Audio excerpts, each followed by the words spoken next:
Welcome inside episode 574 of the Locked On Senators podcast. I'm Ross Levitan on the outskirts of enemy territory in Winnipeg, Manitoba, alongside Brandon Piller up in the Blue Mountains, and we know plans can change. And right now, it seems like the Ottawa Senators are going to start next season with 3 goalies at the NHL level. So Pillsy and I are going to get into if and how that dynamic could possibly work. And our prospect profile countdown continues. We have numbers 30 and 29 on our list today. Don't mistake this Jack Hughes for another one. We'll get into all that and more. Today's episode brought to you by BetOnline. More odds, props, and lines than ever before. Visit betonline.net where the game starts. And now the show starts. This is the Locked On Senators podcast. Your team every day. Locked On Senators, your daily podcast on the Ottawa Senators. Part of the Locked On Podcast Network. Your team every day.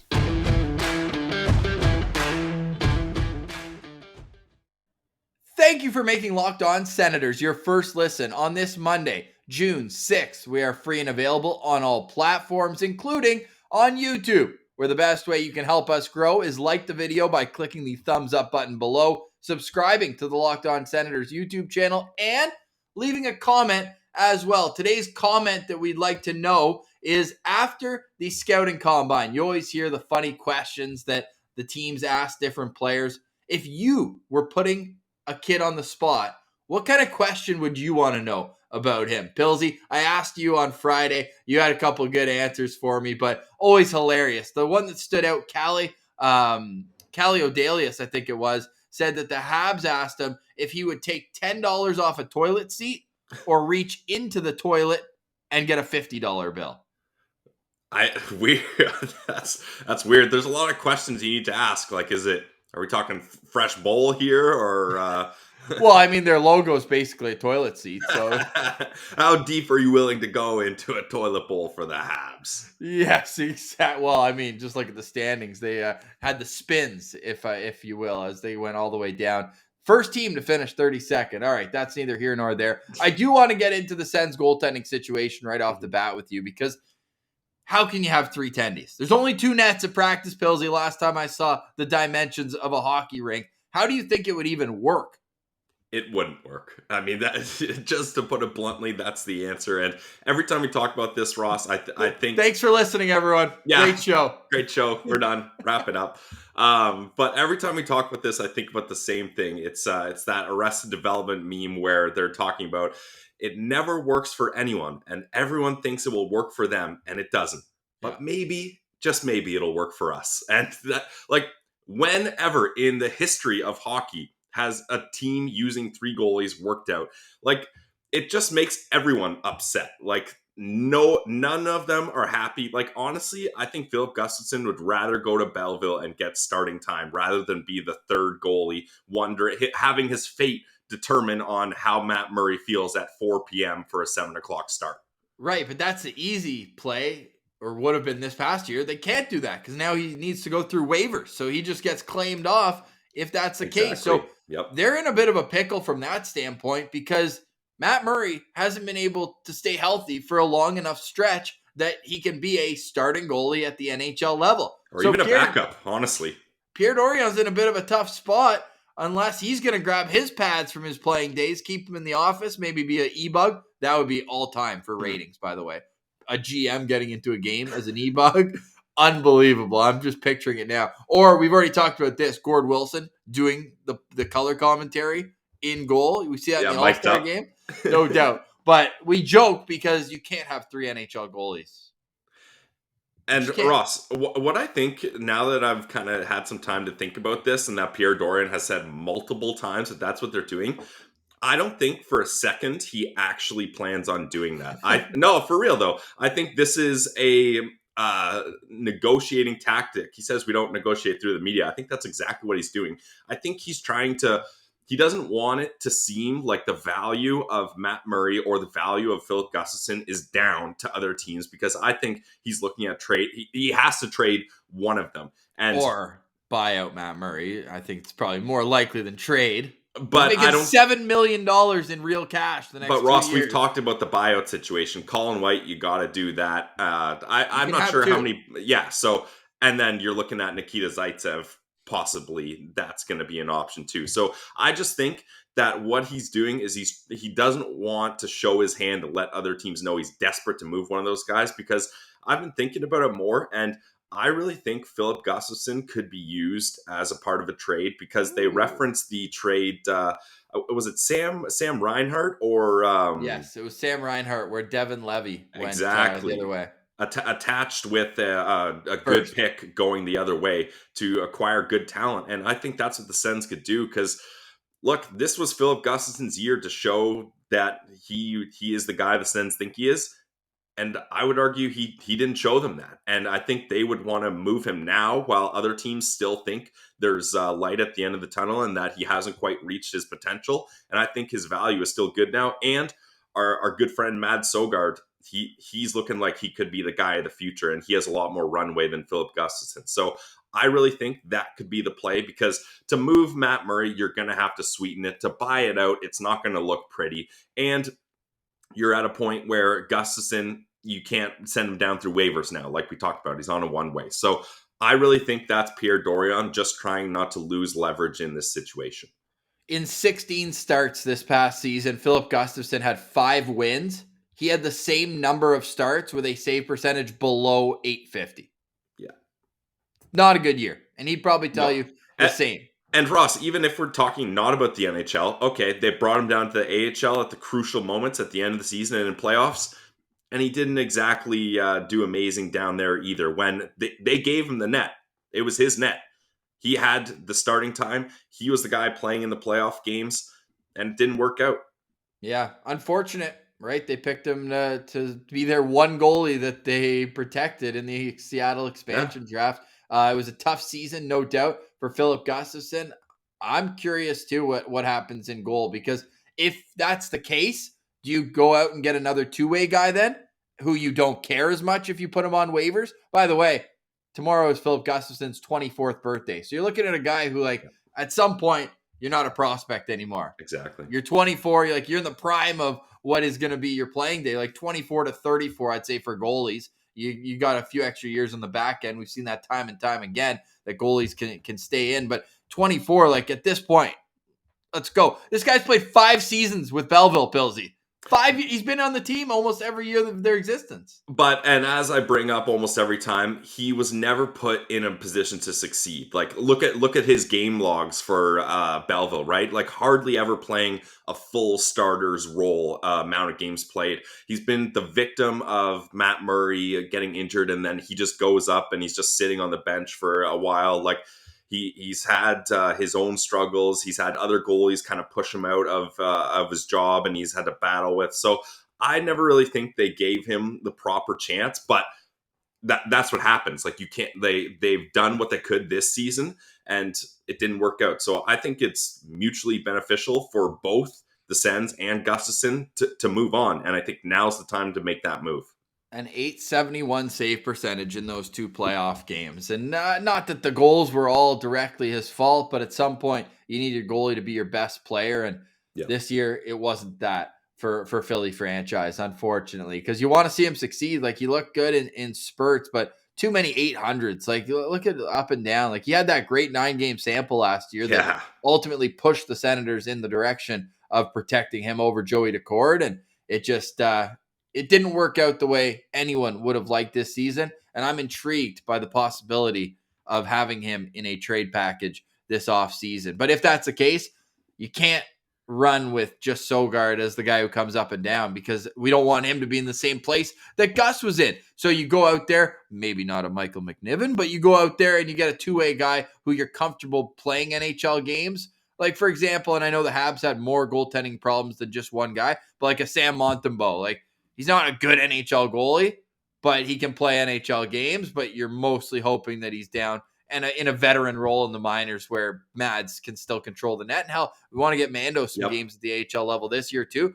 But it's unfortunate, but can you trust Matt Murray to stay healthy? That's pretty much where this whole discussion circles around, because 3 goalies wouldn't be an issue if the Senators were just like, okay, Forsberg and Murray, those are our dudes. But they need to have an evacuation plan if and when Matt Murray goes down. Yeah, exactly. And that's the thing. And maybe, just maybe, if Matt Murray isn't pegged as the number one guy and we're all over the contract, we know it's a bad contract, we know he's overpaid, we know he can't be consistent. But if we just let all that wash away down the drain and just say he's our backup goalie, he's going to play sparingly, then maybe he doesn't get hurt as often, maybe the pressure doesn't get to him, maybe he can stay a little healthy, and maybe he can be a decent backup option, which I know sounds absolutely terrible. I get that, but I don't know what they're going to do here. How about our boy Martian? You want to read off this tweet all time? I don't really see a scenario next season where Forsberg doesn't start 70% of the time. If DJ wants to keep his job, that's how it's going to be. Fact.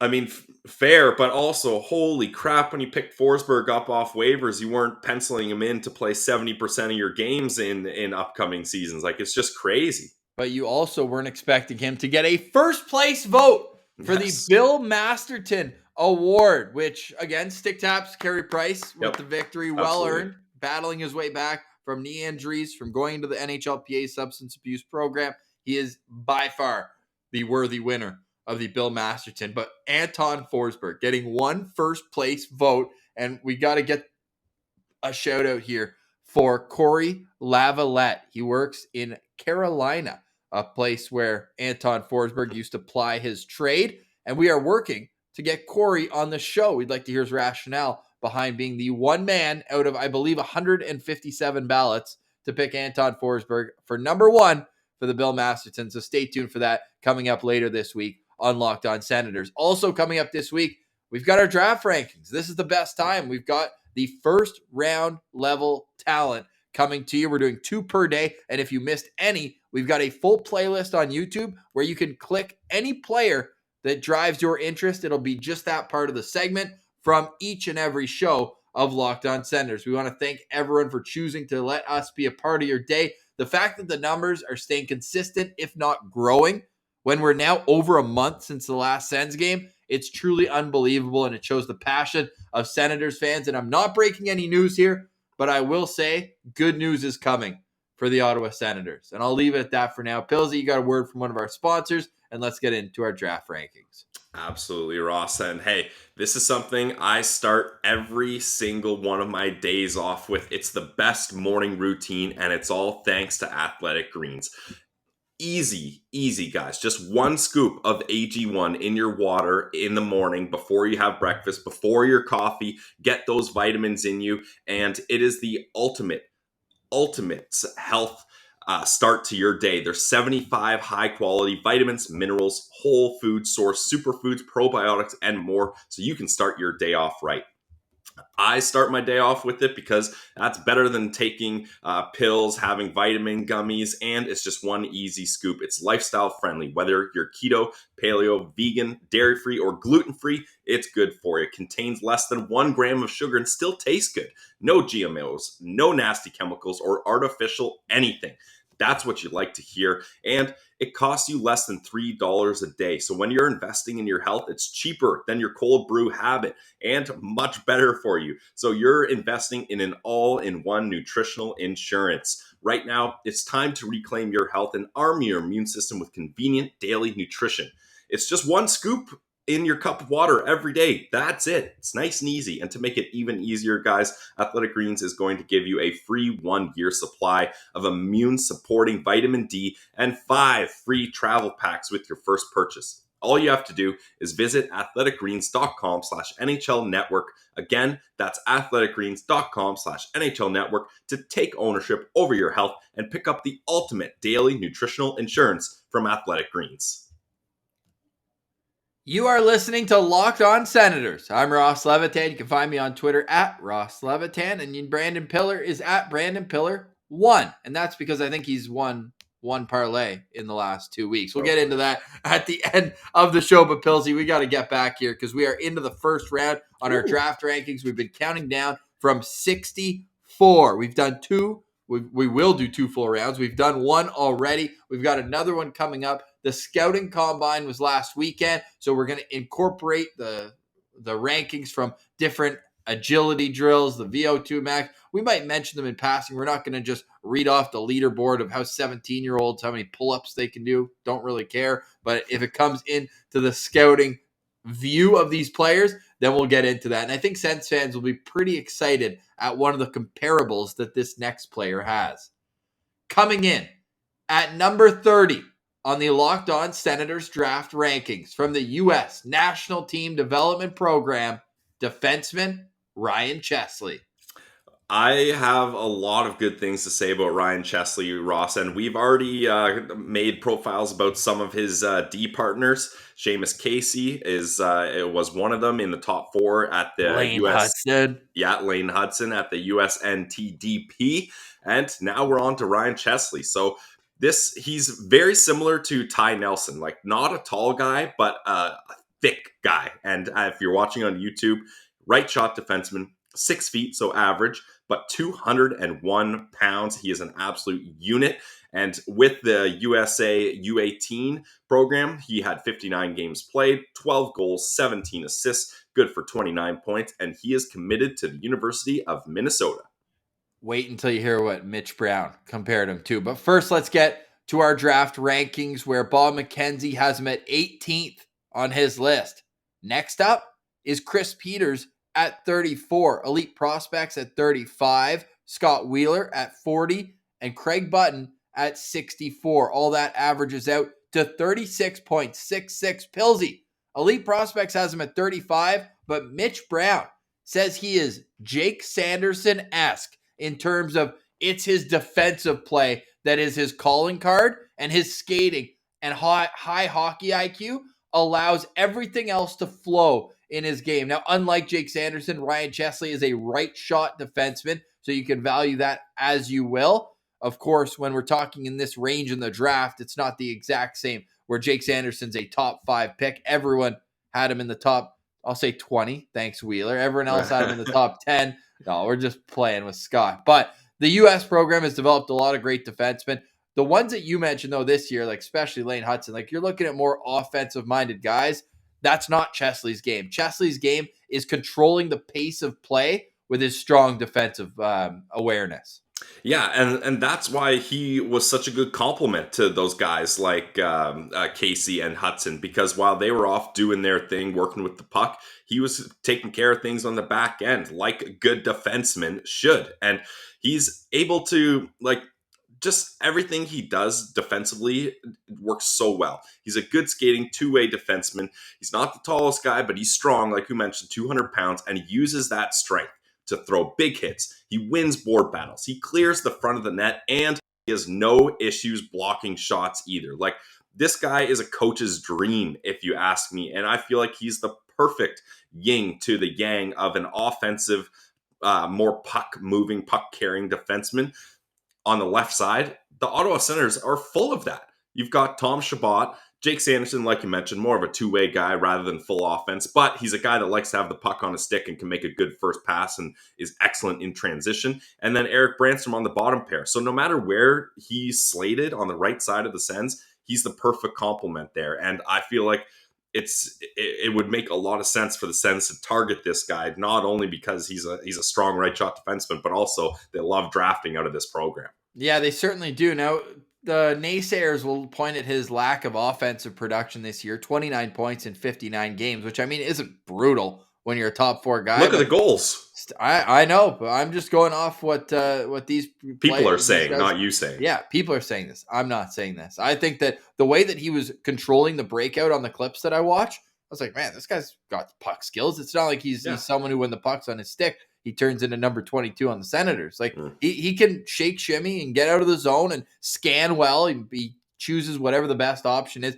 Doesn't try to force pucks into the feet of his teammates. The puck's always on the stick, and the offense has been there at every other level. Like he was almost a point per game on the U.S. under-17 team in his first year with the program. So I don't really see that being a huge detractor for him.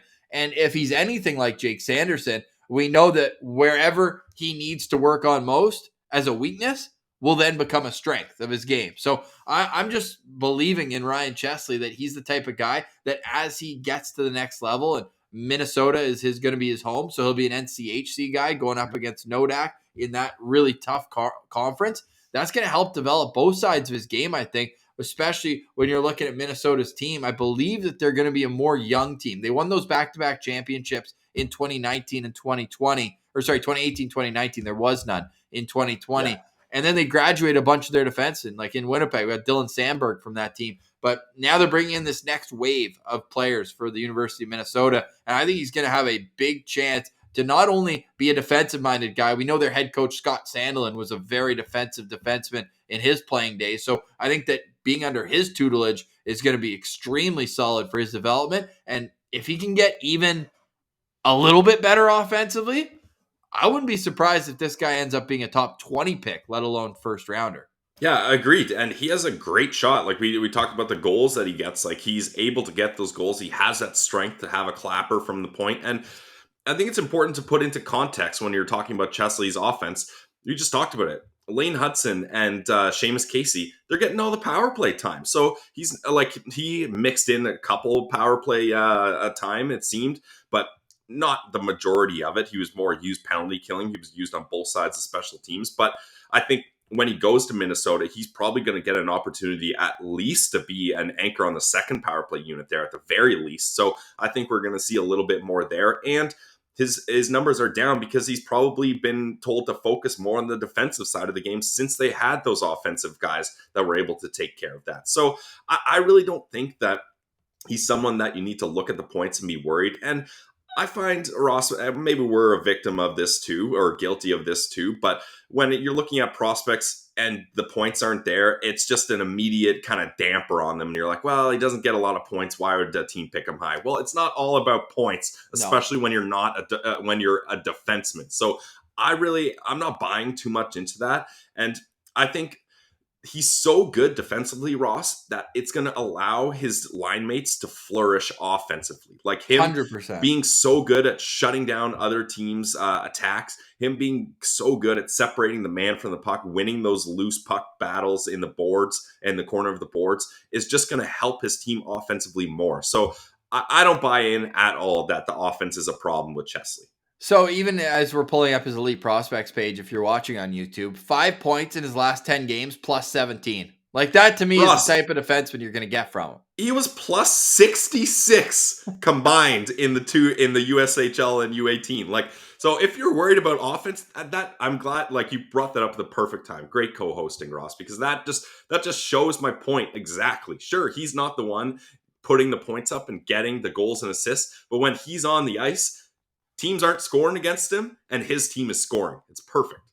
I see him as a bit, and maybe because I use this as an early comparable for Jake Sanderson during his draft year, but do you see a little Ryan McDonough in him potentially? Yeah, a little bit, although I like the McDonough comparison for Jake Sanderson a little bit more. I saw, I wish I could quote it, I forget who had it, but I saw someone compare him to Lindgren on the Rangers, and I thought that was a good comparison because Lindgren plays a tough game, but he's not someone out there that's making mistakes that make you throw your hands up and are like, what the hell is he doing? So I really see Ryan Chesley as more of a Lindgren type. All right, I like that. Guess where Ryan Lindgren went to school?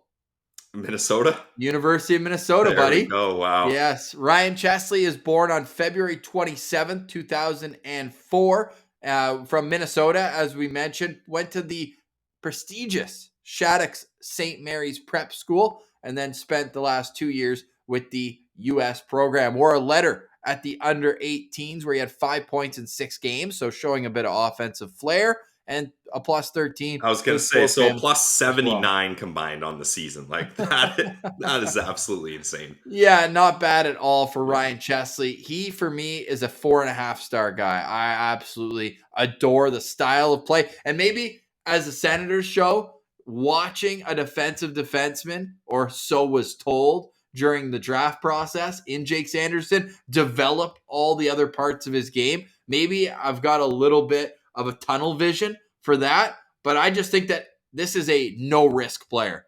We talk about now we're getting into the zone where it's much more likely than not that these players will be NHLers. I think it's more likely than not that this guy's going to be a 4th or 5th defenseman on a team, and if he can bring in a bit more offense, hell, this guy could be a top-of-the-rotation type player.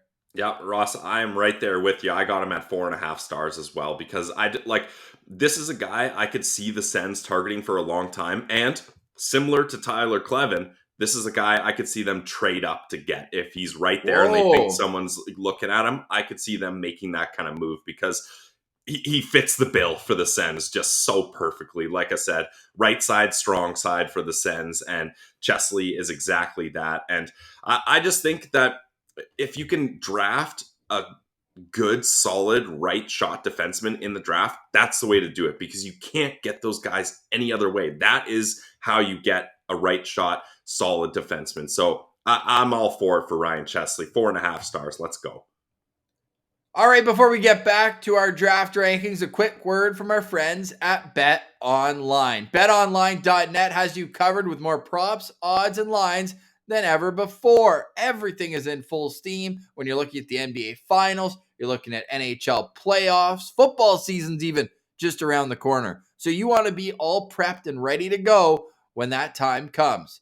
From all the latest odds, props, and player performance lines ever before, go to BetOnline for the best spot for all your sports scores, podcasts, and news this season. Head to the website today, or you can even get all this on your mobile device and phone. So, learn about the trends in action. Go to betonline.net. It's where the game starts.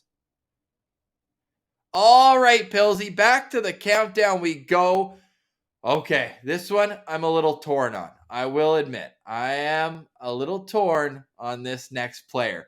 Coming in at number 29 on our draft rankings with an average of 36.17 from Northeastern University, center Jack Hughes. Huh? Not that Jack Hughes, Ross. He is not re-entering the draft after being a top selection for the Devils. This is a different Jack Hughes, but similar to the other Jack Hughes, he has hockey pedigree in his family. You may know his dad, the GM of the Montreal Canadiens, and his brother was a 7th-round pick of the New York Rangers and also plays on Northeastern. So hockey runs in the Hughes bloodline. Let's just say that, no matter which Hughes family you're talking about. So interesting. He was talking about how it was so strange for him to be interviewed by the Montreal Canadiens at the draft. He said his dad left for a little bit, then just came back and sat in the back of the room because that's got to be awkward for the dad as well, right? You don't want to be selecting. We always see in the 7th round, like remember when Marty Brodeur took his kid in the 7th round with the Devils? Chris Drury. Doan, that was another, although that was an earlier pick. Josh Doan. That was 2nd round. I think it was Chris Drury's kid. There was a 7th rounder. And anyways, you see it from time to time where it's kind of like, okay, we'll just draft him just for fun and we'll see if it works out. No risk really in the 7th round. But this kid, the rankings will tell you exactly where he could go. Scott Wheeler has him at 23rd on his rankings. Bob McKenzie and Chris Peters have him at 27. Elite Prospects and Corey Pronman have him at 46. And Craig Button has him at 48. So he's got a pretty small range compared to other players that we've profiled, Pillsy. Like 23 to 48. Like comparatively, that's pretty tight. Yeah, definitely. That's for sure. And just for the people listening, we'll rhyme off the rest of his stats here. So he's a centerman, 6 feet, 169 pounds. He was with Northeastern University last season, 39 games played, 7 goals, 9 assists, good for 16 points. So I think it's tough. Again, you can't just look at the points when you're looking at prospects, especially guys who it's their first season in college. He's one of those guys that was ahead of most other in this draft. So he's not playing as much as he probably would have if he stayed in a lesser program. He was a part of the USNTTP for 2 seasons, which is also rare with his birthday. That was allowed. Well, what's different is that in the 2nd year there, like that's where most of the players were playing for this season. So I think that to compare his points, he's one of the oldest players in the draft. He's born November 2nd, 2003. Yeah. Massachusetts kid, so obviously going to Northeastern right in Boston is great for him, but 16 points in 39 games, only 7 goals. Brady Tkachuk was drafted after scoring 7 goals. Things turned out well for him. So I think that more points though for Brady. 100%. No, you're right. No doubt about that. But for him, like, he's all offense. Like, this is an offensive weapon type player. And I think that if he finds his way to the NHL, this guy's going to be on a power play unit for sure. Yeah, I mean, he's a playmaker, right? So I think that would make a lot of sense. And what Jack Hughes does well is he's able to slow the game down and scan the ice for all options. Like, he's not the kind of guy that has like tunnel vision and he's like, okay, I'm coming up the middle ice here. No matter what happens, I'm dishing it off to my left winger. Like, he's not one of those guys where it's a set play. He's able to let everything kind of fall into its place and say, all right, here's an option, I'm going with this option, boom. And he's able to facilitate the play much better. So he's kind of like a manager in that sense, where he's going to get everything started and everything will go through him. And he has no problem attempting risky passes, Ross. And sometimes they work and create highlight plays, and you're like, holy crap, this kid is a stud.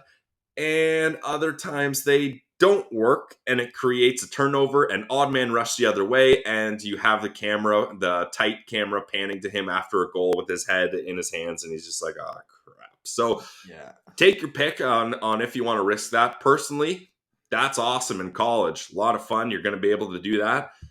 Try some of those through the stick passes in the neutral zone in the pros, and not only are you creating a turnover, but you're probably getting run over by an absolute train because you're putting yourself in a vulnerable position. So I think it's impressive what he's able to do, but I don't think it's going to translate to the pro game, and that's his bread and butter, is his playmaking ability like that. So that's a big red flag for me. Yeah, that's fair. Now, he still did enough, even though he only had 16 points. Like, he was on a pretty loaded team. We were just talking about Devin Levy early in the episode. That was the goalie for Northeastern last year. And they finished first in Hockey East. Yeah. Made it to the NCAA tournament. And he did enough to be named to the conference's all-rookie team. So he does have that pedigree beyond just that his dad's a GM in Montreal now and was formerly an agent for players like Drake Batherson and Patrice Bergeron, among others. So, he's grown up around the game. That's great, but I'm with you. I'm a little bit wary about that.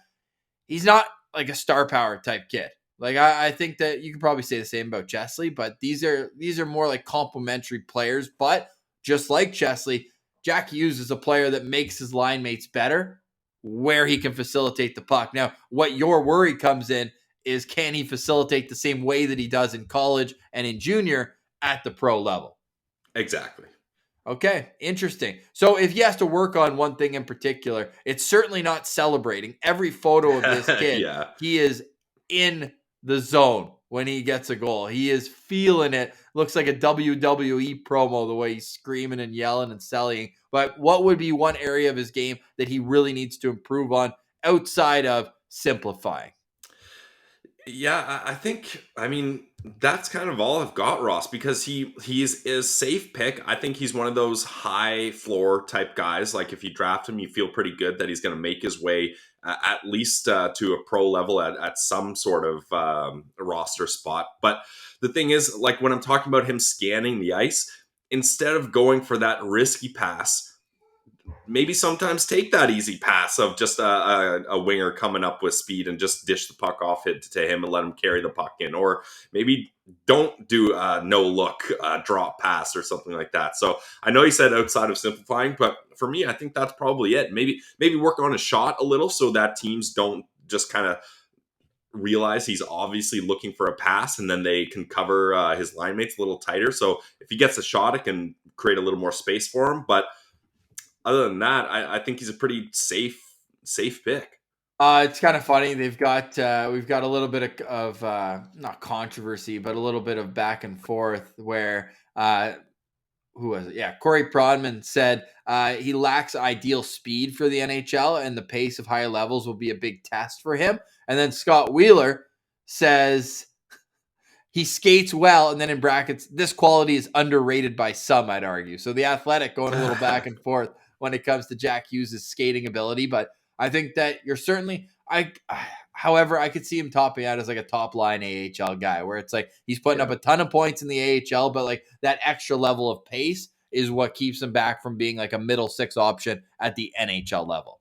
Yeah, and that's fair. And to just kind of go on the positives of him, I'm looking at Scott Wheeler posted a lot of the results for the draft combine, and yes, his name's on a lot of these. Like, you're looking at vertical jump, he finished 7th. You're looking at pull-ups, he finished 1st. I know we said off the top that doesn't really matter, but if you can finish 1st in anything, that's impressive. Can you do one? I haven't seen a gym in years, Ross, so I don't know where I would be at with the pull-ups. Standing long jump, he finished 8th. Guess who finished 1st in that? Maverick Lamoureux. Shocker. Bench press power, he's in there too, 6. Like, there's just so many examples of him showing that, like, he takes care of himself and he's a good all-around athlete, which I respect. Yeah. That's definitely a big thing. But, I mean, he's going to play pro. For sure. Yeah, I guess that's what I'm leading up to here, Ross. Having said all this, he is my lowest stars ranked prospect we have here. I've got him at 2 stars. I don't think the Sens need a guy like this. I feel like he projects mostly as a centerman. They're not really looking for centerman, especially centerman without one defining attribute. And like I said, I don't see his playmaking transitioning as well to the pro level. And let's be honest, just let the Habs draft this kid in Montreal. Let Kent Hughes go up to the podium and announce it. Like, why get in the way of that story? So I got him at 2 stars here. I know maybe that'll come and bite me later when he's playing in the NHL, but 2 stars. I'm glad you brought that up. I want to pull this. This is a real nice moment here. Kent Hughes jokes that his draft-eligible son, Jack, won't be taken 1st overall. I can promise you that. And Jack Hughes quote tweeted and said, "Big mistake," and tagged the bulletin board material, Dad. Yeah, bulletin board material. So it's a great story. However, would we want to draft someone whose dad works for the Habs? I mean, that is kind of a classic Sens. Just meddling in there. I don't know if the vibes would be good on that. Yeah. Although with the Sellies, like this, he's a vibes guy for sure. You know what? I'm going to go 3 just to bring it up a little bit because you're a little lower on him.